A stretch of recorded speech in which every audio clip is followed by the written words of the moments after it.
अंतर न आड़े नूर।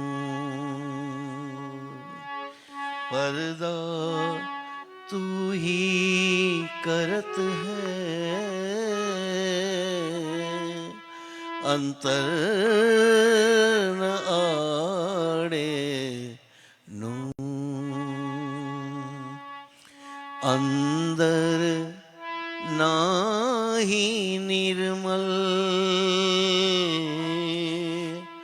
फेर फेर नहावे बाहर।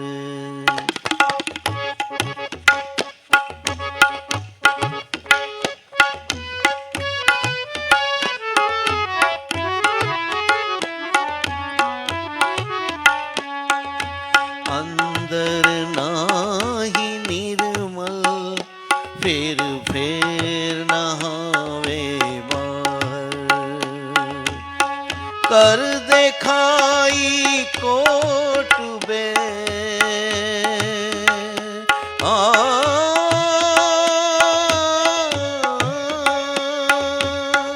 कर देखाई कोट बेर, तोहे ना मिलो करतार। अंदर नाही निर्मल, फेर फेर नहावे बाहर।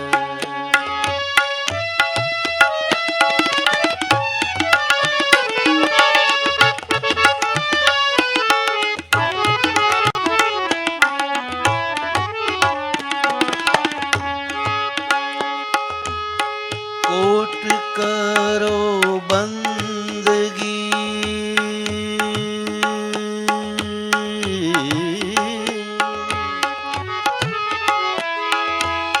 कोट करो बंदगी, बाहर हो निर्मल हो, बाहर हो निर्मल। तोलो पीऊ ना पाइए, तोलो पीऊ ना पाइए, जोलो न साधे दिल।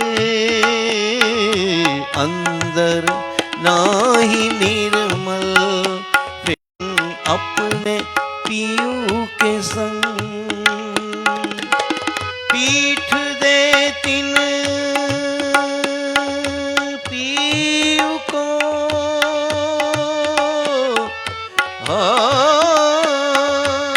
पीठ दे तिन पीऊ को, करे ऊपर के रंग। अंदर नाही निर्मल, फेर फेर नहावे बाहर। अंदर नाही निर्मल, फेर फेर नहावे बाहर।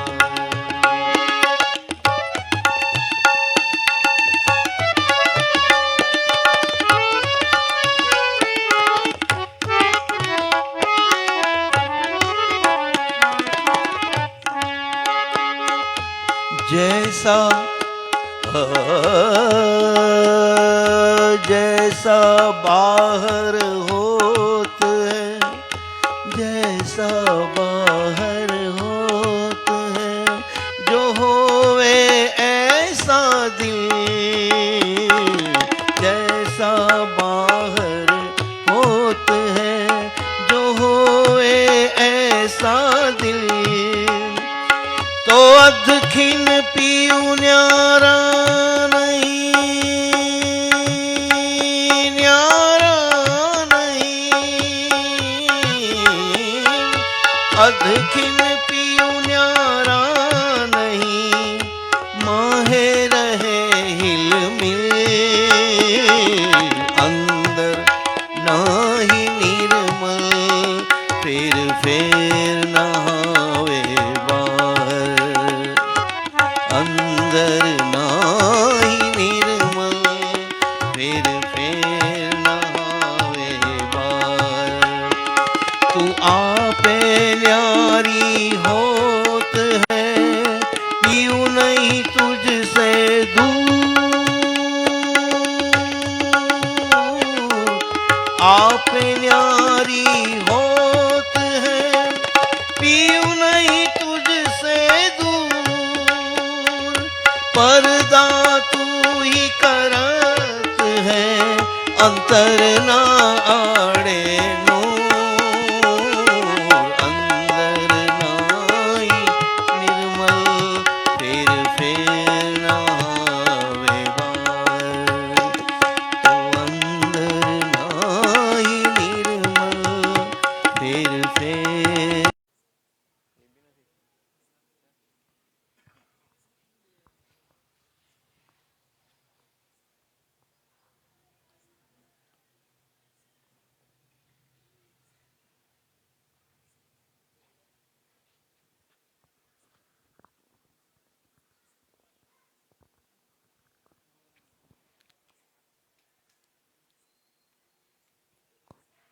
बोलो श्री प्राणनाथ प्यारे की जय, सतगुरु महाराज की जय। आओ सुंदर साथ जी पूज्य श्री राजन स्वामी जी ना श्रीमुखથી વાણીનું રસપાન કરીએ। આપ સૌ સુંદર સાથ ને એક નમ્ર અરજ, આપ સૌ પોતાના મોબાઈલ સાયલેન્ટ મોડ પર કરશો યા તો સ્વિચ ઓફ કરશો, જેથી કરી બીજા સુંદર સાથનો ધ્યાન લિંક ના તૂટે। આપણે એક્ઝેક્ટ 1 કલાક સુધી પૂજ્ય શ્રી રાજન સ્વામીજીને સાંભળીશું। બોલો શ્રી પ્રાણનાથ પ્યારે की जय।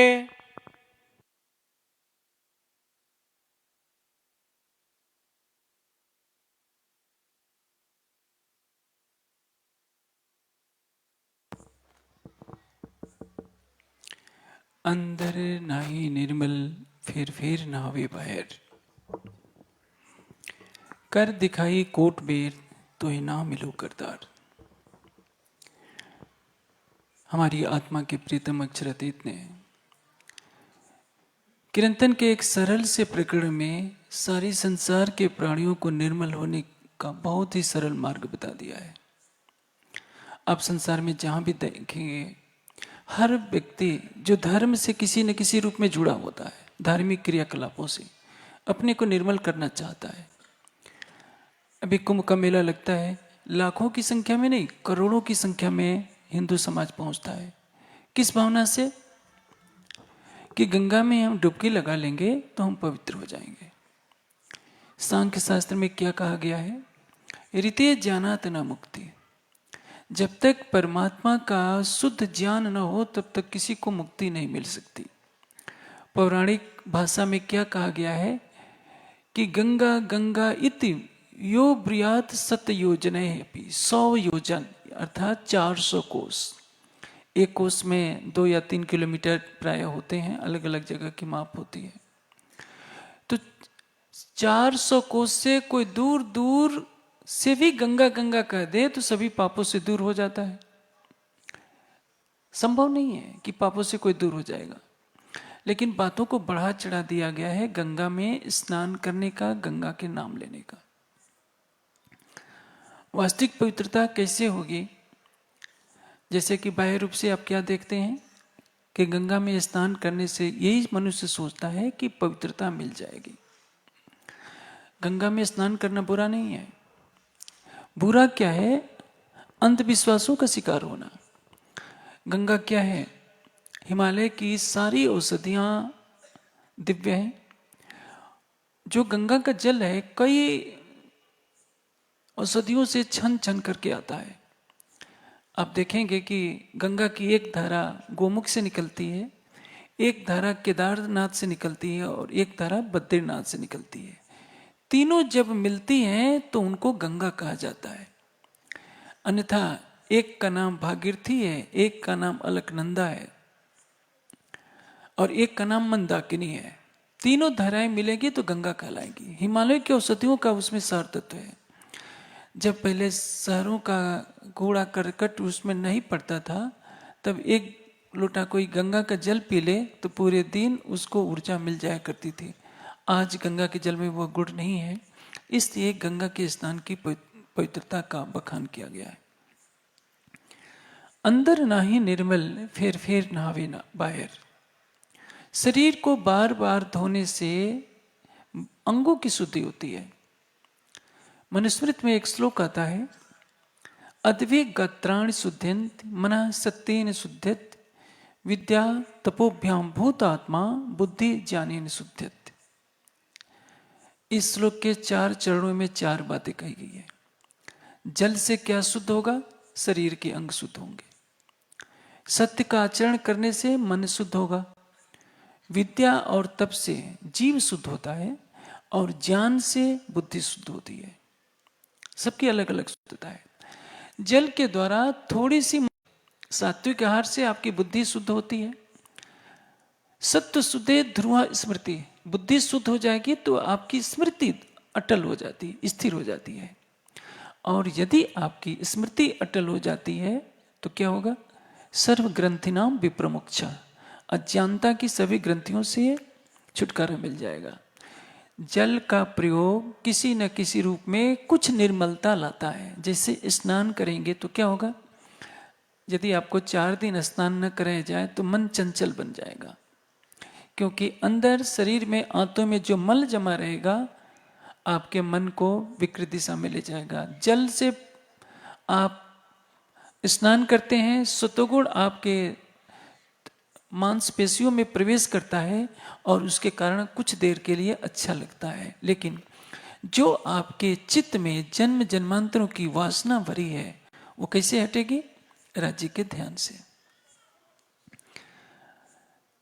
पौराणिक मान्यता है, एक श्लोक बहुत अच्छा है, पौराणिक बंधु उसका उच्चारण किया करते हैं, अपवित्रो पवित्रो वा सर्व स्थाम गतो अपि वा यो अस्मरति पुंडरीकाक्ष स बाह्य अभ्यंतर सूचि।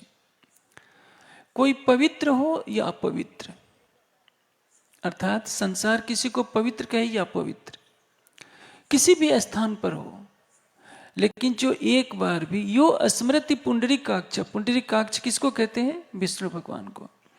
जो विष्णु भगवान का नाम ले लेता है बाह्य अभ्यंतर शुचि, अंदर बाहर पवित्र हो जाता है। देखिए भक्तों ने भगवान का नाम जपने को कितनी मात्रा दी है। जिसके हृदय से परमात्मा के नाम का स्मरण होता रहता है वो स्वाभाविक रूप से पवित्र हो जाता है। संसार उसको भले ही अपवित्र कहते। एक सनंद में प्रसंग आता है, चंडाल हृदय निर्मल खेले संग भगवान, दिखावे नहीं काहू को गोप रखे नाम। चंडाल का शरीर दुर्गंधित होता है, ब्राह्मण का शरीर साफ सुथरा दिखता है। चंडाल को स्मशान घाट में काम करना पड़ता है तो काला कलूटा दिखता है, लेकिन यदि उसके हृदय में पवित्रता है तो आप सोचिए, अब काके छुए छोत लागे, वाणी क्या कहती है कि यदि उस चंडाल के हृदय में परमात्मा के नाम की भक्ति है तो उस शरीरधारी ब्राह्मण से श्रेष्ठ है जिसके हृदय में शुद्धता नहीं है, जिसका हृदय पवित्र नहीं है। शरीर के पवित्र होने से कोई लाभ नहीं है। आप इस शरीर को 10 बार नहला लीजिए, लेकिन आपका चित्त पवित्र नहीं है तो उसको पवित्र कैसे कहा जा सकता है? अपने मनुस्मृति के कथन को सुना कि अद्भिक गत्राण शुद्ध्यंत मन सत्येन शुद्ध्यत। यदि आपके मन में सत्य का वास है, आप सत्य का आचरण करते हैं, सत्य बोलते हैं, तो आपका मन सत्य के आचरण से, सत्य के बोलने से पवित्र हो जाएगा। विद्या तपोभ्याम भूतात्मा, जीव की निर्मलता कैसे होगी? विद्या और तप से। विद्या किसको कहते हैं? ज्ञान को। विद्या क्या है? जो जड़ और चेतन में भेद सिखाए, सुख और दुख में भेद सिखाए, आत्मा और अनात्मा में जो भेद दर्शाए, वह विद्या है। और विद्या कहाँ से प्राप्त होती है? धर्म ग्रंथों से प्राप्त होती है। जो धर्म ग्रंथों का अध्ययन करता है, विद्या और तप 2 चीजें हैं जीव को पवित्र करने के लिए। शरीर की पवित्रता जल से, मन की पवित्रता सत्य के आचरण से। क्योंकि सत्य क्या है? शास्त्रों में कहा गया है, नहीं सत्यात परो धर्म त्रिश्लोकेश विद्यते। तीनों लोकों में सत्य से बढ़कर कोई धर्म नहीं है। मिथ्या समम न अस्ति पापम तस्मात् सत्यम समाचरित। और झूठ से बढ़कर कोई पाप नहीं है, इसलिए सत्य का आचरण करना चाहिए। आपके शरीर में पैरों में कीचड़ लगा है, आप पानी से धो लेंगे, लेकिन मन में यदि वासनाओं का जाल है, कीचड़ है, तो कैसे पानी से तो धुलेगा नहीं। हाँ, एक लंबी प्रक्रिया करनी पड़ेगी। आप जल का पान उचित मात्रा में करना पड़ेगा ताकि आपके अंदर सात्विकता आए। लेकिन आपने सत्य ज्ञान को ग्रहण किया, सत्य आचरण किया, तो आपका मन पवित्र हो जाएगा। आपके पास विद्या और तप दोनों हैं। तप किसको कहते हैं? ऋतम तप, सत्यम तप, दम तप, स्वाध्याय तप। जो सत्य बोले, यथार्थ सत्य को माने, धर्म ग्रंथों का स्वाध्याय करे, मन से कभी भी कटुवचन न बोले, उसको क्या कहते हैं? वाणी का तप।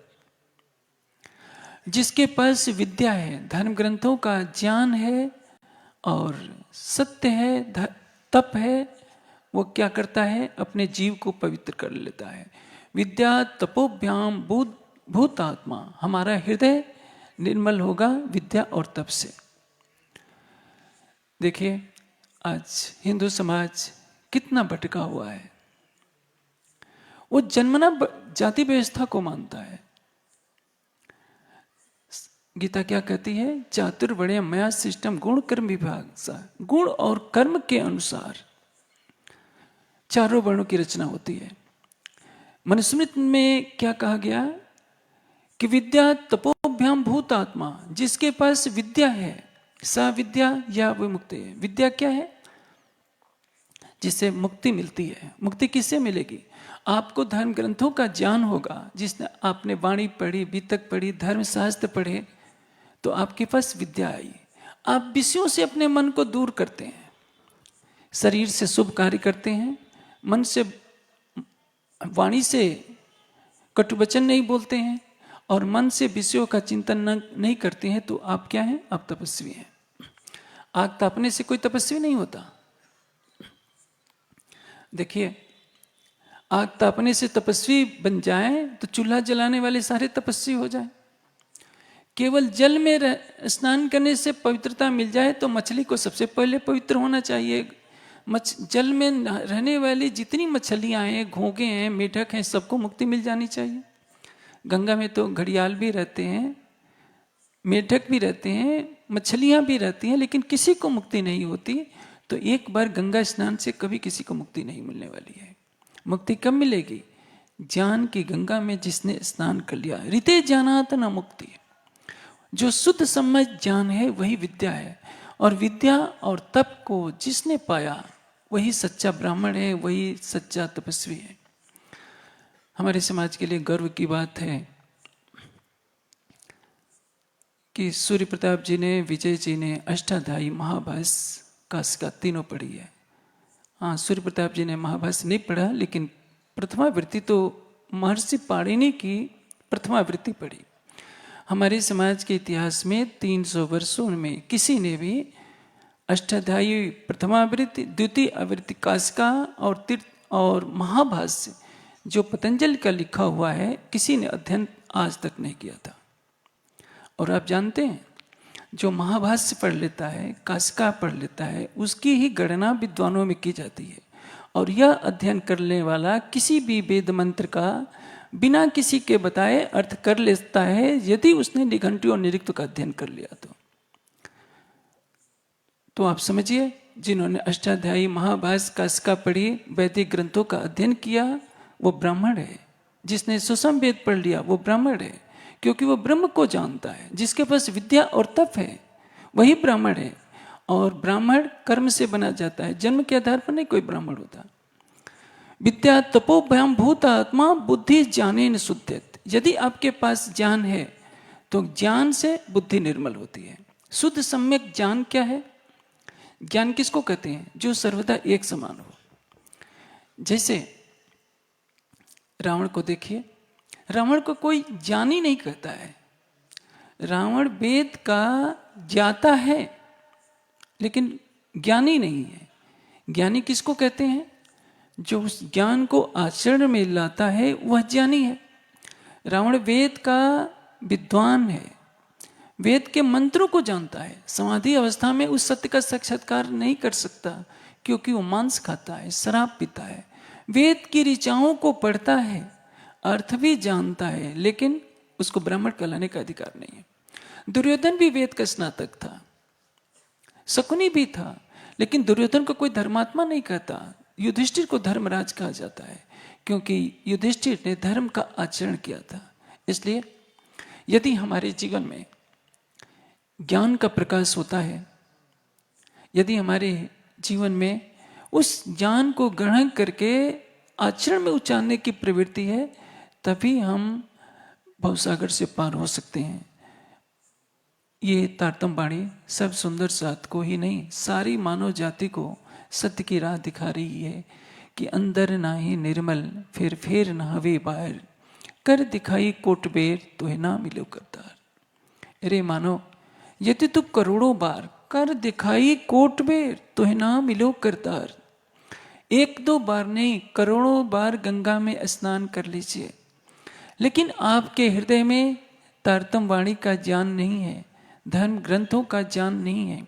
आपके हृदय में परमात्मा के लिए, राज्य के लिए श्रद्धा नहीं, समर्पण नहीं, विश्वास नहीं, विरह नहीं, प्रेम नहीं, आप उनकी शोभा में अपने को डुबोते नहीं हैं, तो आप पवित्र नहीं हो सकते।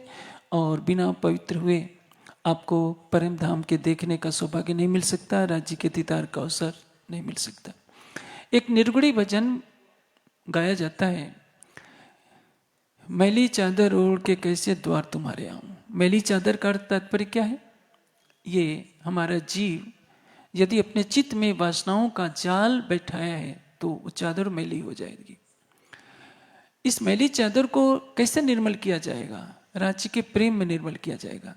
आपको मैंने ग्रंथों के उदाहरण दिए कि चाहे कोई किसी भी कुल में उत्पन्न हुआ हो, कैसे उसका रूप रंग हो, काला कलूटा हो, लेकिन उसके हृदय में परमात्मा की यदि निर्मल भक्ति है तो समझिए उसका हृदय पवित्र है। सुंदरता कहाँ दिखाई पड़ती है? चेहरे पर सुंदरता नहीं होती है, सुंदरता तो हृदय की सुंदरता होती है। जिसका दिल सुंदर होता है, मन सुंदर होता है, उसी को वास्तव में सुंदर कहा जाता है। यदि आपके चेहरे पर गोरा रंग है, आपकी दृष्टि बुरी है, आप किसी भी बहन को कुदृष्टि से देखते हैं तो क्या कहा जाएगा? तेरा मुंह काला है। यदि आप हर स्त्री को माँ के रूप में देखते हैं, मातृशक्ति के रूप में देखते हैं, तो क्या कहा जाएगा? आपका दिल उजला तो चेहरा भी उजला। इसलिए हमें यह ध्यान रखना होगा। तो ये तो गर्मी से चेहरा काला पड़ जाता है तो सौंदर्य पर कोई असर नहीं होता। यदि आपके हृदय में सुंदरता है, आप उस सुंदरता इतनी है कि अक्षरातीत के चरण कमल उस पर हैं, तो आपसे सुंदर अधिक कोई नहीं है।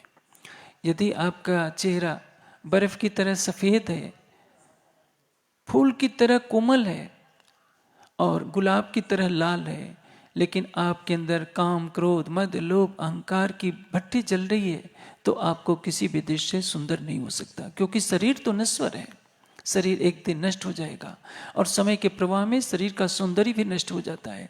लेकिन जिसके हृदय की सुंदरता है, उस सुंदरता को मृत्यु भी नष्ट नहीं कर सकती है, और उसी को संसार का सबसे सुंदर व्यक्ति समझना चाहिए। कर दिखाई कोटबेर तो है ना मिलो करतार। प्रीतम से मिलना है तो बाह्य बंदगी की, बाह्य निर्मलता की आवश्यकता नहीं। हाँ, उसका भी कुछ महत्व है, लेकिन जैसे आप वैष्णव भाइयों के पास जाइए, लकड़ी भी धो करके जलाते हैं। आजकल तो पाइप से सीधे पानी आ जाता है। पहले हैंडपंप हुआ करते थे, उसका वासर चमड़े का बना करता था। अब तो हैंडपंप का जमाना बहुत कम हो गया है। ऐसे कर्मकांड को अपने सिर पर लादने वाले हमारे समाज में भी बड़े बड़े लोग हो गए हैं, जिनका भोजन लकड़ी को धो करके बनता था। वे बाहर से उस पाइप को कई बार धोते थे, लेकिन अंदर जो वासर लगा था वो तो चमड़े का ही बना होता था। हम शरीर को कितनी बार धोएंगे? 4 बार चौका दो, 7 बार करो स्नान, इससे क्या होगा? श्री जी ने किरंतर में कई प्रकरणों में इस बात को खंडित किया है। प्रथम वाणी परम धाम की आत्माओं को सत्य की राह दिखाने वाली है, और इसलिए उन्होंने कहा कोट करो बंदगी बाहिर हो निर्मल। बंदगी के करोड़ों मार्ग, कोट करे बंदगी बाहिर हो निर्मल, तोलो ना पी पाइए जोलो न साधे दिल। चौथे चरण में सबसे बड़ी बात करती, तोलो ना पी पाइए जोलो न साधे दिल। जब तक दिल की साधना नहीं होती तब तक आपका प्रीतम से मिलन नहीं हो सकता। आप तिलक लगाइए, बड़ी बड़ी मालाएं पहन लीजिए, भगवे वस्त्र धारण कर लीजिए, बड़ी बड़ी दाढ़ी रख लीजिए, जटाएं रख लीजिए, दुनिया पहली बार आपकी वेशभूषा को देख करके प्रभावित हो जाएगी कि कितने महान संत हैं। लेकिन संत की पहचान किससे होगी? गुणों से होती है, वेशभूषा से नहीं। वेशभूषा तो धारण करने वाले 72 लाख से भी ज्यादा महात्मा है, लेकिन जिस धरती पर 72 लाख महात्मा हों उस धरती पर चारों तरफ पाप क्यों मच रहा है? संत के चरण जहाँ पड़ते हैं वहाँ की धरती पवित्र हो जाती है। लेकिन भारतवर्ष में 72 लाख क्या, 72,000 तो कहूँ, 7200 भी यदि सच्चे संत हो जाएं, 7200 नहीं 72 सच्चे संत हो जाएं तो पूरे भारत में कहीं पाप नहीं रहेगा, क्योंकि उनके शरीर से गुजरने वाली हवा भी जहाँ जाएगी वहाँ की धरती पवित्र हो जाएगी। जिन दिस मेरा पीव बसे मैं तिन दिस पर हूँ कुर्बान। वाणी में एक बहुत ऊंची बात कही है, महामती जी की पुकार है कि जिस दिशा में मेरा प्रीतम है मैं उस दिशा पर भी समर्पित होती हूँ। महाभारत के युद्ध में भगवान श्री कृष्ण गीता का उपदेश कर रहे हैं। भीष्म पितामह द्रोणाचार्य आपस में वार्ता कर रहे हैं। भीष्म पितामह कहते हैं कि अर्जुन को श्री कृष्ण जो अलौकिक ज्ञान दे रहे हैं, यदि वहां के हवा के झोंके मुझे भी कुछ सुना देते तो मेरा जीवन धन धन होता।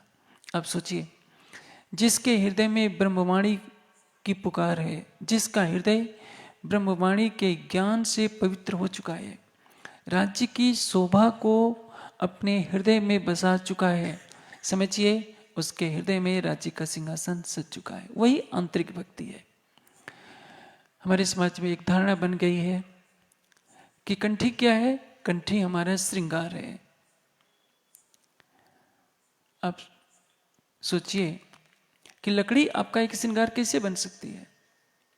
पूरा परिणामी समाज इसी भ्रमजाल का शिकार है कि कंठी पहनने से हमारा कल्याण हो जाएगा। कोई यह नहीं सोचता कि ये तो वैष्णव संप्रदाय की चीज है। एक कहानी है पौराणिक कि विष्णु भगवान ने जालंधर को मारने के लिए जालंधर का छल रूप धारण किया, वृंदा का अस्तित्व नष्ट किया और जालंधर का वध किया। जब वृंदा को पता चला तो उसने श्राप दे दिया कि आप पत्थर हो जाओ। लक्ष्मी जी आई, लक्ष्मी जी को क्रोध आया कि मेरे पति को पत्थर होने का श्राप दिया, तो उन्होंने भी वृंदा को श्राप दे दिया कि तुम तुलसी हो जाओ और गंदी जगह पर उगा करो। विष्णु भगवान ने दोनों को शांत किया और कहा कि वृंदा तुम चिंता न करो, तुम्हारे बिना मेरा भोग नहीं लगेगा। भले ही मैं शालिग्राम बन जाऊंगा पत्थर के रूप में, लेकिन तुम्हारे से ही मेरी पूर्णता होगी। इसलिए वैष्णव लोग भगवान को शालिग्राम पत्थर के रूप में माने लगे और जो वृंदा जो तुलसी बन गई थी उसकी गले में माला पहनने लगे, कंठी बना करके। अब हमारे समाज में उसको थोप दिया गया कि कंठी हमारा श्रृंगार है। हमारा श्रृंगार क्या है? हमारा श्रृंगार है प्रेम। या को प्रेमे के वस्त्र, या के प्रेमे को भूखन, या के प्रेमे के सहज स्वभाव। हमारा श्रृंगार है तारतम वाणी का ज्ञान। हमारा श्रृंगार है अटूट विश्वास, अटूट समर्पण, विरह, प्रेम। इससे हमारी आत्मा का श्रृंगार होगा और इससे हमारी निर्मलता होगी और धनी के चरण कमल मिलेंगे। कोई भी तन इस संसार में आता है तो इस संसार के नियमों से बधा होता है। 5 तत्वों का शरीर है, प्रकाश के अंदर एक प्रकरण ही है, सोई ने सोई सूता सो करो जी, आ जहर जिमी माए जी। 5 तत्वों का शरीर है जिसमें जीव है, इंद्रियां हैं, अंतःकरण है, सभी किससे बने हैं? माया से। जीव केवल नारायण की चेतना का अंश है, अन्यथा हमारा शरीर, हमारी इंद्रियां, हमारा अंतःकरण, मन, चित्त, बुद्धि सभी माया से बने हैं। जिस माया को पार करना है उसी माया से हमारा सारा शरीर बना है, सारा ब्रह्मांड बना है। हमारा भोजन किसका है? माया का, विष का। माया को वहां विष कहकर उस पूरे प्रकरण में दर्शाया गया है। हमारा आहार भी विष का, इंद्रियां भी विष की, अंतःकरण भी विष का, शरीर भी विष का, ब्रह्मांड भी विष का। तो आप सोचिए इस विष से परे कैसे होंगे? इस विष के ब्रह्मांड में अमृत है तो केवल राज्य। इसलिए वेद शास्त्रों में कहा गया है तमेव विदित्वात् मृत्युमेत। अमृत को पाने वाला मृत्यु से परे हो जाएगा। अमृत क्या है? प्रीतम का प्रेम, प्रीतम का ज्ञान, प्रीतम का विरह, यही हमारे लिए अमृत है। और उनका स्वरूप भी अमृतमयी है। जो उस स्वरूप को बसा लेता है वही पवित्र होता है, वही अखंड होता है। कोट करो बंदगी बाहिर हो निर्मल। कोई व्यक्ति माला का जप करता है, देखिए जप कैसे करना चाहिए मैं आपको एक बता देता हूं। जप जो है साधक भी है और बाधक भी है। साधक किस तरह से है? आप ऐसा अभ्यास कीजिए कि उठते बैठते सोते जागते आपकी जीवा न हिले, होठ न हिले, किसी को पता भी न चले, आपके प्रीतम का नाम आपके हृदय में उठता रहे। यह स्वरूप जप है। मध्यम स्तर का जप क्या है? आप होठों में बुदबुदा करके जप कर रहे हैं। एक और जप होता है, माला ले लिया और उसको मंत्र, उसके द्वारा मंत्र का पाठ कर रहे हैं या नाम जप कर रहे हैं। ये सामान्य स्तर का जप है और इससे हृदय पवित्र नहीं होता। लेकिन जो ध्यान की गति है वो जप से भी परे है। जैसे एक अवस्था है, एक पत्नी अपने पति को याद कर रही है, उसकी याद में खोई हुई है। और एक अवस्था है कि वह साक्षात उसके सामने हो जाए। दोनों में अंतर होता है। इसलिए जो हृदय से पुकार उठती है, उठते बैठते सुपन सोवत जागृत, दम न छोड़े मासुक को जाके असल हक निस्बत। उठते बैठते सोते जागते यदि हम राज्य के भाव में डूबे रहते हैं तो ये बहुत अच्छा है। लेकिन ऐसा करना सबके लिए संभव नहीं होता। इसको कहते हैं भावलीनता। राज्य के भावों में बने रहना ये चितवनी नहीं है। भावलीनता अलग है, चितवनी अलग है, राज्य का नाम लेना अलग है। और जो माला लेकर के जप किया जाता है वो केवल मात्र दिखावा होता है। एक बार एक संत जी थे, माला का जप करते हुए किसी कुएं पर पहुंचे। उन्हें प्यास लगी थी, वहां कुछ बहनें पानी भर रही थी, दोनों बातें कर रही थी। तुम अपने पति को कितनी बार याद करती हो? दूसरी स्त्री बोली कि वो तो मेरे हैं, हर पल मेरे हृदय में समाये रहते हैं, तो मैं गिनूं क्या? वो तो उठते बैठते सोते जागते उन्हीं की यादों में खोई रहती हूँ। महात्मा जी ने तुरंत अपनी माला कुएं में फेंक दी। माताओं ने पूछा कि महात्मा जी अपनी माला आपने क्यों फेंक दी? कहा कि आप दोनों मेरे गुरु हो। आप संसारिक पति को इतना चाहती हो कि उन्हीं की याद में खोई रहती हो, गिनने की आवश्यकता नहीं पड़ती। और देखो मैंने घर द्वार छोड़ा है लेकिन माला लेकर गिनता रहता हूं कि मैंने आज परमात्मा का नाम इतनी बार जप लिया। आप बाहर के जप की अपेक्षा आंतरिक जप करते हैं तो बहुत अच्छा है। उससे भी अच्छा है आप राज्य के भावों में डूबे रहिए। उठते बैठते सोते जागते नख से सिख तक श्रृंगार का भाव रहे। 25 पक्षों में भ्रमण का भाव रहे कि आज मेरी आत्मा राज्य के साथ हौज कोसर में स्नान कर रही है, आज पुखराज में है, आज मानिक पहाड़ में है, आज रंगमहल की चांदनी पर है।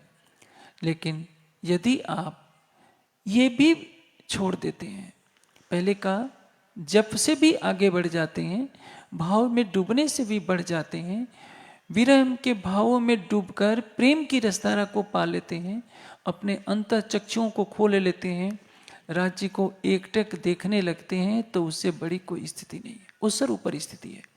और उस अवस्था में नाम जप भी छूट जाता है, भावों में डूबना भी छूट जाता है, क्योंकि आत्मा के नेत्र अपलक भाव से राज्य को देखते रहते हैं।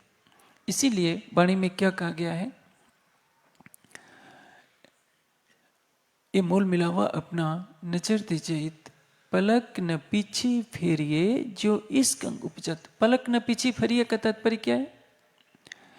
पलकों को खोलने और बंद करने में जितना समय लगता है उतने समय के लिए भी पलक न पीछे फेरिए। आपकी दृष्टि जब राज्य को देख रही है तो अपलक नेत्रों से उसको देखते रहिए। आप सोचिए मीराबाई ने कितनी ऊंची बात कही है, बसो मेरे नैनन में नंदलाल, मोहन मूर्ति सांवरी सूरति नैना बनी विशाल। मेरे नेत्रों में बस जा करना। कबीर जी ने चितवनी करने वालों के लिए एक बहुत बड़ी सिखावन दी है। कबीर जी क्या कहते हैं, नैनों की कली कोठरी, ये नेत्र हैं, नैनों की कली कोठरी पुतली पलंग बिछाए। आप देखेंगे कि नैन के अंदर एक गोल सा घेरा होता है, गोला बिंदु होता है काला सा, और उसके अंदर एक छोटा गोला और होता है, उसको कहते हैं तारा। नैन के अंदर पुतली होती है, पुतली के अंदर तारा होता है। नैनों की कलिकोटरी पुतली पलंग बिछाए। मैं अपने आराध्य को, अपने प्रियतम को पुतलियों में कैद कर लूं। नेत्र तो हैं। मीराबाई कहती है कि बसो मेरे नैनन में नंदलाल। नैनों में बसने का मतलब दिल में बस जाओ। पुतली पलंग बिछाए, नैनों की चिक डार के पिए को लिया रिझाए। चिक कहते हैं पलकों को।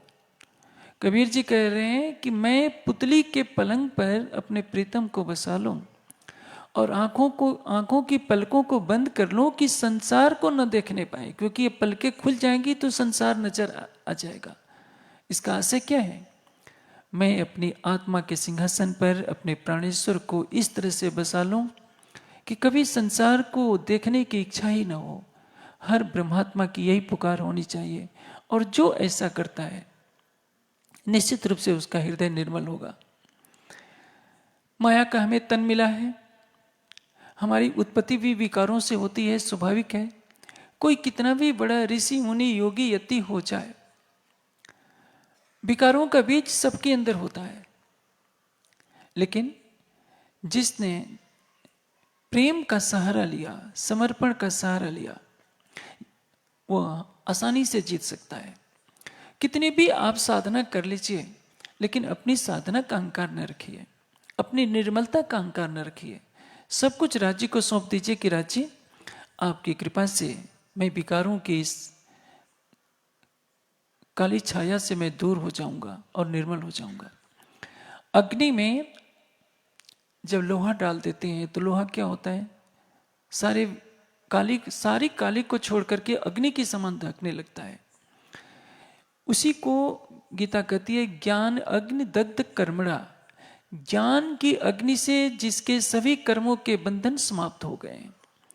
ज्ञान और प्रेम की अग्नि ऐसी होती है जो जीव के जन्म जन्मांतरों के विकारों को दूर कर देती है। ज्ञान की अग्नि से विवेक पैदा हुआ, विरह पैदा हुआ, और ध्यान की अग्नि से जन्म जन्मांतरों की वासनाएं समाप्त हो जाती है। समर्पण की अग्नि से जब हृदय में समर्पण के भाव उठते हैं तो क्या होगा? यह समर्पण ही तो हमें उस मंजिल पर पहुंचाता है जो हमारे जीवन का लक्ष्य है। आप अर्जी सुनते हैं, अर्जी में क्या गाया जाता है? पिया तुम हो तैसी कीजो, मैं अर्ज करूं मेरे पीर जी, हम जैसी तुम जिन करो, मेरा तड़प तड़प जय जीव जी। मेरा तड़प तड़प जय जीव जी। हृदय कब तड़पता है? जब राज्य को पाने की प्यास हो। बाएं बंदगी में क्या होता है? प्रसिद्धि मिलती है। यदि आपने मान लीजिए 4 करोड़ तारतम का मंत्र जप कर लिया, तारतम महामंत्र को जप कर लिया, सारी दुनिया में आप ढिढोरा पीटेंगे, आपको पता है मैंने 4 करोड़ महामंत्र का जप कर लिया है। बहुत बड़ा भंडारा करेंगे, प्रसिद्धि मिल जाएगी कि इन्होंने 4 करोड़ महामंत्र का जप कर लिया। जप तो किया, अहंकार आपके पीछे पीछे चल रहा है। प्रेम दिखाया नहीं जाता। प्रेम मिलता कहाँ है? समर्पण से मिलता है। प्रेम का अर्थ है स्वयं के हृदय को लुटा देना। प्रेम व्यापार नहीं है। यहाँ माताएं इतनी बैठी हैं, अच्छी तरह से जानती हैं। क्या आप अपने पतियों को खिलाती हैं, सेवा करती हैं, उनको याद करती हैं तो कागज पर लिखती रहती हैं? क्योंकि आपका जीवन उनके लिए है। आप जाने, आपके पति जाने, दोनों के बीच में कोई तीसरा नहीं आता। आप अपनी भक्ति को संसार में बताकर संसार से प्रशंसा क्यों चाहते हैं कि मैं इतने घंटे परिक्रमा करता हूँ, इतने घंटे सेवा पूजा करता हूँ, इतने करोड़ महामंत्र का जाप करता हूँ? इससे हृदय में पवित्रता नहीं आने वाली है। आपका हृदय कब पवित्र होगा? जब आपका हृदय राज्य के प्रेम में डूब जाए। इसलिए वाणी कहती है, इश्क बंदगी अल्लाह की होत है हजूर, फर्ज बंदगी जाहिली सो लिखी हक से दूर। फर्ज बंदगी चाहे करोड़ों कर लीजिए, आपका हृदय कभी भी पवित्र नहीं होने वाला है। इसलिए कहते हैं कि तोलो ना पी पाइए, जोलो न साधे दिल। दिल की साधना का अर्थ क्या है? पहले तो आप ये सोचिए, आप कौन हैं। मैं पूछूं कि आप कौन हैं तो क्या उत्तर देंगे? आप अपने नाम का परिचय देंगे, आपके शरीर का परिचय देंगे, आप कहाँ से आए हैं ये परिचय देंगे। ये आपकी पहचान नहीं है। आप पद्धति जब बोलते हैं तो क्या कहते हैं? कुलमूल हमारो आनंद है। आप किसके अंग हैं? श्यामा जी के। श्यामा जी क्या है? राज्य के दिल हैं। राज्य के दिल श्यामा जी, श्यामा जी के दिल सखियां, सखियों के दिल खूब खुशहालियां। दिल क्या है? आप जो कुछ करते हैं दिल के लिए ही करते हैं। आप मिठाई क्यों खाते हैं? क्योंकि आपके मन को, आपके दिल को मिठाई अच्छी लगती है तो मिठाई खाते हैं। आप अच्छे कपड़े क्यों पहनते हैं? क्योंकि आपके दिल को अच्छे कपड़े लगते हैं। जो कुछ आप क्रियाकलाप कर रहे हैं दिल के लिए कर रहे हैं। इसलिए राज्य के दिल क्या है? श्यामा जी। राज्य जो कुछ कर रहे हैं किसके लिए कर रहे हैं? श्यामा जी को रिझाने के लिए। श्यामा जी जो कुछ कर रही है किसके लिए? सखियों के लिए। आप यदि स्वयं को ब्रह्मात्मा समझते हैं तो यह समझिए कि आप भी राज्य के दिल हैं। और जब राज्य का दिल राज्य से क्या मांगेगा? आप अपने से क्या मांगेंगे? आप स्वयं को अपने से अलग कर सकते हैं? ये बताइए, सूर्य में से सूर्य को अलग किया जा सकता है क्या? दोनों तो एक ही स्वरूप हैं। इसलिए आप अपना दिल राज्य को दे दीजिए। जैसे हाथ पर आंवला रखकर किसी को दे दिया जाता है तो इसको दर्शन की भाषा में क्या कहते हैं? हस्त आमलकवत। हाथ पर आंवला रखकर किसी को दे देना। आप अपना दिल राज्य को दे दीजिए, बस इतना करना है। इसको क्या कहते हैं? समर्पण। समाधि सिद्धि ईश्वर प्रणिधानात्। आप 1-2 साल नहीं, हजारों साल समाधि में बैठे रहिए, यदि आपके पास समर्पण नहीं हुआ, प्रेम का समर्पण, सर्वस्व राज्य के प्रति समर्पण नहीं हुआ, आप लगातार महीनों महीने बैठे रहिए, आपको समाधि कभी मिलेगी नहीं। समाधि सिद्धि ईश्वर प्रणिधानात्। समाधि की प्राप्ति कब होती है? परमात्मा पर सर्वस्व समर्पण जब हो जाता है तो समाधि की प्राप्ति होती है। कितनी ऊंची बात कही गई है। पिया तुम हो तैसी कीजियो, मैं अर्ज करूं मेरे पीर जी। जैसे आप हो मुझे भी वैसे ही कर लो। मैंने कल भी कहा था, जो जानो त्यों रखो धनी तुम्हारी मैं, ये कहने को भी ना कछू मैं कहाँ कहूँ तुमसे। आपको जो इच्छा हो करो। यह समर्पण की भाषा है। आप राज्य से कुछ मत मांगिए। राज्य को दुनिया के इष्ट जैसा इष्ट मत मान लिए। उनके सामने नारियल मत चढ़ाइए। कुछ चढ़ाकर कुछ मांगिए नहीं। आप अपना दिल हमेशा हमेशा के लिए चढ़ा दीजिए। व्यापारी बनकर के मत मांगिए। जो व्यापारी बनते हैं वे केवल कर्मकांड का बोझ सिर पर डालते हैं। अक्षरातीत को क्या चाहिए? जिसके सत अंग से करोड़ों ब्रह्मांड इच्छा मात्र से बनते हैं और लय को प्राप्त होते हैं। पृथ्वी पर जितना सोना है, हीरा है, चांदी है, उससे कई गुना समुद्र के अंदर पड़ा हुआ है। समुद्र के अंदर ही से ही तो मोती निकलते हैं। आप सोचिए, इस पृथ्वी जैसी करोड़ों पृथ्वियां इस सृष्टि के अंदर हैं। जिस अक्षरातीत के सतंग के सपने में ये सृष्टि बनी हुई है, समस्त सृष्टि के हीरे मोती किसके हैं? उस अक्षरातीत के। आपका तो एक छोटा सा मकान है, आप करोड़पति हो सकते हैं, अरबोपति हो सकते हैं, क्या कर सकते हैं? आप 500 रुपये की मिठाई चढ़ाते हैं तो उसमें भी अधिकार के राज्य मैं आपको चढ़ा रहा हूं। राज्य के मंदिर में जाते हैं, 100 रुपये का 50 रुपये का नोट चढ़ाते हैं तो ऐसा लगता है कि जैसे कोई बहुत बड़ा एहसान कर दे रहे हो। राज्य कोई भिखमंगे नहीं है। आपके जीवन को देने वाले कौन है? राज्य। सृष्टि को चलाने वाले कौन है? राज्य। उनको आप क्या दे सकते हैं? वो तो केवल आपका प्रेम चाहते हैं, दिल चाहते हैं, और यही नहीं होता। इसलिए जो शरीयत की बंदगी है, केवल स्वार्थ का एक सौदा होता है कि इतने पाठ कर लिए, इतनी परिक्रमा कर लिए, इतने, तो क्या हो गया? हमारी लौकिक कामना पूर्ति हो गई। जो प्रेम करता है वो सब कुछ अपना सौंप देता है। जब कैंसर हो जाता है रामकृष्ण परमहंस जी को, उनके भक्त कहते हैं कि गुरुदेव एक बार तो आप कह दीजिए। आप कह देंगे, आप दूसरों को कह देते हैं तो उनका कैंसर ठीक हो जाता है आपके आशीर्वाद से, आप अपना ठीक क्यों नहीं कर लेते? रामकृष्ण परमहंस कहते हैं कि अरे भाई देखो, क्या माँ को दिखाई नहीं पड़ता है कि मैं कहने जाऊं? जिस हाल में वो रख रही है मैं अपने लिए नहीं कह सकता। ये क्या है? ये भक्ति की दृढ़ता है, विश्वास है, अटूट भावना है। इसलिए हमें निर्मल होने के लिए क्या करना पड़ेगा? तोलो ना भी उपाये जो लो ना साधे दिल। प्रीतम कहाँ है? इसका भाव आगे की चौपाई में दे रहे हैं। अहनेस तू भेली रहे अपने पीव के संग। मेरी आत्मा, तू दिन रात अपने प्रीतम के साथ है। लेकिन क्या स्थिति है? पर्दा एक सामने है, मैं यहां बैठा हूं, आप भी बैठे हैं, दोनों के बीच में एक पर्दा कर दिया जाए तो क्या होगा? न मैं आपको देख पाऊंगा, न आप मुझे देख पाएंगे। यही एक पर्दा है। सबसे बड़ा पर्दा क्या है? अहं का पर्दा। मैं शरीर हूं, मेरा ये नाम है, मेरा ये रूप है, यही तो सबसे बड़ा भ्रम है। आपका नाम यदि मोहन है तो नाम तो शरीर का है, आपका नाम नहीं हुआ। और ये जो जीव क्या है? अपने शरीर को समझ रहा है कि मैं मोहन हूं, वो मोहन नहीं है, न मोहन था। अभी सपने के संसार में स्वयं को मोहन के रूप में दिख रहा है, लेकिन जब शरीर समाप्त हो जाएगा तो मोहन भी समाप्त हो जाएगा। अहनिस तू भेली रहे अपने पीव के संग। मेरी आत्मा, तू यह तो देख, तेरा हर पल प्रीतम के साथ है।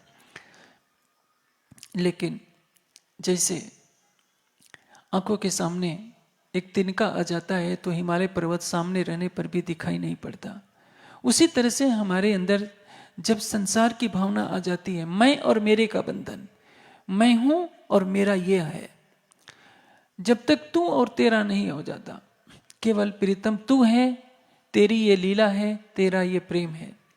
आप जब राज्य के मंदिर में मत्था टेकते हैं तो क्या कहते हैं? हे राज्य, मेरे बेटे को ये कर दीजिए, मेरी पत्नी को ये कर दीजिए, मेरी दुकान का व्यापार बढ़ा दीजिए और मुझे ये कर दीजिए। क्या मांग रहे हैं आप? आपने मैं और मेरे का एक बहुत बड़ा झूठा संसार खड़ा कर रखा है, जो सपने के समान है, जो कभी नहीं था आज दिख रहा है, और उसी के बंधन में आपने स्वयं को बांध लिया है। अहनिस तू भेली रहे अपने पीव के संग, पीठ दे तिन पीव को करे ऊपर के रंग। मेरी आत्मा, तूने अपने प्राणेश्वर को पीठ दे दिया है। पीठ देने का तात्पर्य क्या है? उधर नहीं देख रहे हैं हम किसको देख रहे हैं? संसार को देख रहे हैं। वाणी क्या करती है? हमें ज्ञान दृष्टि से परम धाम को, राज्य को दिखाने का प्रयास करती है। सुंदर साथ से जब कहा जाता है कि चितवनी कीजिए, तो सुंदर साथ को एक ही बहाना मिल जाता है कि जब राज्य का हुक्म होगा तो कर लेंगे। वाणी क्या कहती है? ताते हुक्म के सिर दोस्त थे, बैठ न सके मोमिन। जो सच्ची ब्रह्मात्मा होगी वह यह नहीं कहेगी कि राज्य कोई जाहिरी रूप से कहे। वाणी में राज्य ने जो कह दिया है वही आदेश है। चलो चलो रे साथ आपन जाइए धाम, मूल वतन धनिये बताया चित ब्रह्म सृष्टि श्यामा जी शाम। यह क्या है? राज्य का आदेश है। इससे बड़ा आदेश क्या होगा? राज्य महामती जी के तन से कह रहे हैं कि चलो चलो रे साथ आपन जाइए धाम। अब हमें परम धाम चलना है। मोहल मंदिर अपने देखिए देखिए खेलन के सब ठोर, जित है लीला श्याम समाजी की साथ जी बिना नहीं और कोई और। हमें कहाँ चलना है? उस परम धाम की तरफ। एक बार नहीं बार बार राज्य सबको निर्देश दे रहे हैं, आदेश दे रहे हैं कि सबको चितवनी करनी है, लेकिन हम उनके आदेशों की अवहेलना करते हैं। अभी श्रृंगार की बात आई थी। हमारा श्रृंगार कंठी नहीं है जैसा कि समाज में प्रचलित है। हमारा श्रृंगार विरह का श्रृंगार है। श्रृंगार किया सब दुल्हे बस्तर और भूखन, अब बखत हुआ देखन का, देखो खोल रूह के नैन अंदर। श्रृंगार किया सब दुल्हे। प्रीतम हर पल श्रृंगार करके आपकी आत्मा के धाम हृदय में बसते हैं। हमें भी अपनी आत्मा का श्रृंगार करना होगा। बिना श्रृंगार किए प्रीतम के सम्मुख कैसे जाएंगे? श्रृंगार होगा इश्क से, अटूट समर्पण से, अटूट प्रेम से, अटूट विश्वास से। इल्म आपको ईमान पर अटूट विश्वास दिलाएगा। अटूट विश्वास कि मैं परम धाम की आत्मा हूं, मुझे राज्य को पाने का अधिकार है। सुंदर साथ में निराशा बनी रहती है कि मैं तो गृहस्थी हूँ, जीव सृष्टि का हो सकता हूँ, मेरे अंदर ब्रह्म सृष्टि के लक्षण नहीं है, तो भला राज्य कैसे मिलेंगे? क्योंकि वर्षों से यही सिखाया जाता रहा है कि तुम गृहस्थी में हो, केवल सेवा पूजा ही कर लो, यही तुम्हारे लिए बहुत बड़ा है।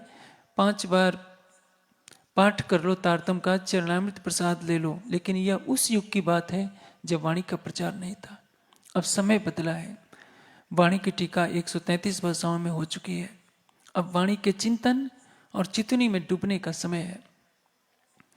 यह बात आप गांठ बांध लीजिए कि यदि ब्रज के स्वरूप पर जो समर्पित होता है तो उसको 5वीं बहिष्त मिलती है। रास के स्वरूप पर समर्पित होने वाले को 4थी बहिष्त मिलती है। अरब के स्वरूप पर समर्पित होने वाले को 3री बहिष्त मिलती है। तो जो प्राणनाथ के स्वरूप पर समर्पित होगा उसको पहली बहिष्त क्यों नहीं मिलेगी? प्राणनाथ के स्वरूप पर समर्पित होने का तात्पर्य क्या है? जो उन्होंने आदेश दिया कि वाणी का चिंतन और युगल स्वरूप का ध्यान। यदि आपके अंदर कोरा से कोरा जीव भी होगा, उसमें ईश्वरीय सृष्टि भी नहीं है, परम धाम की ब्रह्म सृष्टि भी नहीं है, लेकिन वह जीव स्वयं को ब्रह्म सृष्टि मानकर ब्रह्म सृष्टियों जैसा आचरण करना शुरू कर दे, वैसा ही विश्वास ले, वैसा ही समर्पण ले, वैसा ही विरह ले, प्रेम की अग्नि में अपने सारे विकारों को धो दे, तो उसको पहली बहिष्त में जाने से कोई भी रोक नहीं सकता। यदि उसने ज्ञान का मार्ग अपनाया, चर्चनी में स्वयं को डुबो दिया, ईश्वरी शिष्ट की रहनी अपनाई, तो उसको दूसरी बहिष्त में जाने से रोक नहीं सकता। और जिन लई सांच सो शरीयत सो पावे भिस्त तीसरी है। जो केवल 5 बार तारतम पढ़ लेता है, राज्य पर सच्चा विश्वास करता है, संध्या आरती में थोड़ा समय दे देता है, उसको 7वीं बहिष्त में जाने से कोई रोक नहीं सकता। जानते हैं 7वीं बहिष्त में जाने के लिए किसको अधिकार मिलता है? पहले के जो ऋषि मुनि हो गए हैं, बड़े बड़े योगी, जो कई कई दिनों की समाधि लगाकर जिस 7वीं बहिष्त में जाते हैं, तारतम लेकर राज्य पर सच्चा विश्वास रखने वाले उस सुंदर साथ को, जो केवल मात्र 15-20 मिनट भी राज्य के लिए देता है, उसको 7वीं बहिष्त में जाने से कोई रोक नहीं सकता। यह है तारतम वाणी की महत्ता। इसलिए आप कहेंगे कि कहाँ लिखा है, तो आप तारतम वाणी के पन्ने पलटेंगे, आपको पता चलेगा। वाणी कहती है, जिन जीवे किन संग किया ताको करूं न मेला भंग, रंगे रमाणु वासना वासना सतकुंग। रंगे रमाणु वासना, परम धाम की आत्माओं के जीवों को जो आनंद मिलेगा, परम धाम की लीला जिस सत्स्वरूप की पहली अवस्था में प्रतिबिंबित हुआ करेगी, जिन जीवे किन संग किया, जिस जीव ने मेरी संगति की, मेरे चरणों में अपना प्रेम सौंपा, चितवनी में अपने को डुबो दिया, वाणी के ज्ञान से अटूट विश्वास को लिया, उसको मैं पहली अवस्था में अवश्य आनंदित करूंगा। ईश्वरी शिष्ट के बारे में नहीं लिखा है कि जो ईश्वरी शिष्ट का मार्ग अपनाएगी वह इस दूसरी अवस्था में जाएगी, लेकिन मेरा विश्वास है कि वाणी के सिद्धांत के अनुसार यही सिद्ध होगा कि तारतम्य ज्ञान का प्रकाश लेकर जो ब्रह्मसृष्टि का आचरण करेगा, भले ही उसमें ब्रह्मसृष्टि का अंकुर हो चाहे न हो, उसको पहली अवस्था, जो ईश्वरी शिष्ट का आचरण करेगा उसको दूसरी अवस्था, और जो कर्मकांड का मार्ग अपनाएगा उसको सातवीं अवस्था मिलेगी। ये वाणी की महिमा है। निर्मलता के लिए आपको अपना हृदय कोमल करना पड़ेगा। मोमिन दिल कोमल कहा तो अर्श पाया खिताब। आप अपने हृदय को इतना कोमल बनाइए कि उसमें किसी के लिए घृणा न हो। कोई आप पर पत्थर भी मारता है तो आप उसको फूल फेंकिए। जो तो को काटा बुए ताई बोए तो फूल, फूल को तो फूल है वाको है त्रिशूल। आप अपनी तरफ से किसी का न बुरा कहिए, न बुरा सोचिए, न बुरा कीजिए, तो परिणाम क्या होगा? साफ दिल सुहागनी कभू न दुखावे की। ये ब्रह्मात्मा की रहनी है। वो मन वाणी कर्म से कभी किसी का दिल नहीं दुखाती। आप कभी किसी का दिल न दुखाइए, अपना हृदय राज्य को दीजिए, राज्य पर अटूट विश्वास रखिए कि राज्य कहाँ है? मेरे प्राण की नली से निकट है। यदि आप ऐसा कर लेते हैं, आप चितवनी में प्रतिदिन बैठना शुरू कीजिए, मन भागेगा, क्योंकि न जाने कितने वर्षों से आपने अपने आहार को विकृत किया है। लहसुन प्याज गरम गरम मसाले तीखी तीखी मिर्चें सब कुछ आपने खाया है। तम्बाकू खूब खाया है। ये तो खेड़ा जिला ही तम्बाकू का क्षेत्र है। यहाँ फरवरी मार्च में गुजरिए तो चलना मुश्किल होता है क्योंकि नाक में बदबू आती है। इन सारे विकारों से जब आप परे होते जाएंगे, धीरे धीरे ध्यान में डूबते जाएंगे, तो परिणाम क्या होगा? आपका हृदय धीरे धीरे निर्मल होता जाएगा। जिसको चितवनी का रस मिल गया उसके लिए सारा ब्रह्मांड कुछ भी नहीं है। सारे ब्रह्मांड की संपदा को वह सुंदर साथ ठुकरा देगा, क्योंकि चितवनी में जो आनंद है वो प्रीतम का आनंद है। कई कोट राज बैकुंठ के न आवे इतके खिंड समान। करोड़ों बैकुंठ का राज्य के एक पल के दीदार में जो आनंद प्राप्त होगा उसके सामने कुछ भी नहीं है। इसलिए आपका काम कुछ नुकसान होता है उसकी चिंता न कीजिए। जो आप राज्य की वाणी के चिंतन में लगाएंगे, जो समय चितवनी में जो समय लगाएंगे, वही आपका सच्चा धन है और उस धन को कोई भी छीन नहीं सकता। इसलिए मैं सब सुंदर साथ से आग्रह करता हूँ कि अब जो समय बीत गया वो पुनः लौट नहीं सकता। आने वाला जो समय है उस समय में आप वाणी के चिंतन को बढ़ाइए, चितवनी में स्वयं को लगाइए, वाणी का प्रकाश जन जन में फैलाइए। जहाँ तक हो सके क्रियाकांडों से अपने को कुछ दूरी बनाइए। शादी विवाह में अपने फिजूल खर्ची को कम कीजिए। और एक संदेश मैं और देना चाहता हूँ। ज्ञानपीठ हमेशा ये प्रयास करेगा कि पूरे देश में, पूरे विश्व में हर प्राणी के हृदय में वाणी की गूंज उठे, राज्य की महिमा बैठे, सभी राज्य के प्रेम में डूबे। और इसी कड़ी में बड़ौदा में गुरुकुल का निर्माण किया जा रहा है, बालिका गुरुकुल का। मैं सब सुंदर साथ से आग्रह करूंगा कि यथासंभव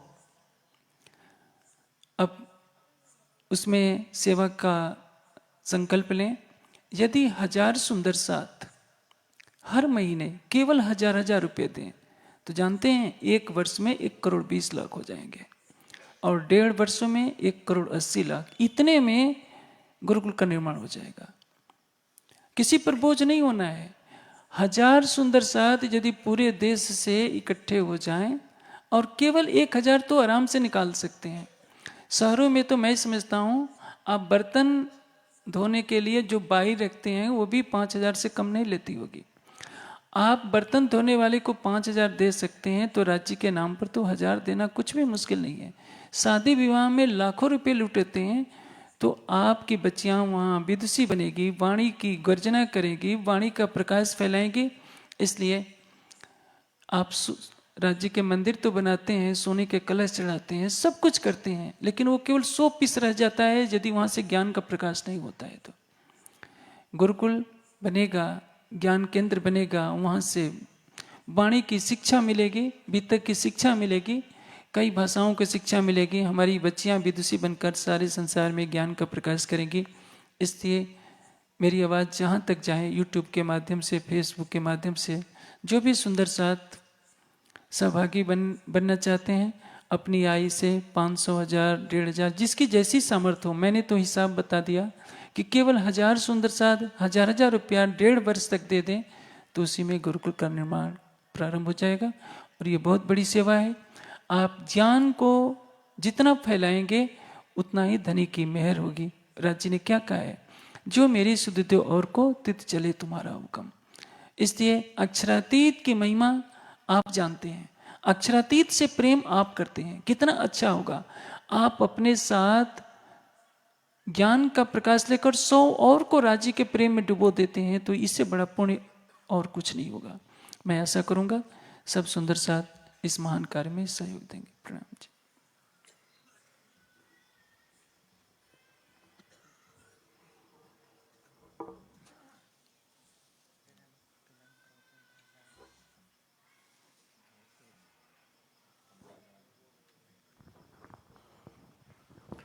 बोलो श्री प्राणनाथ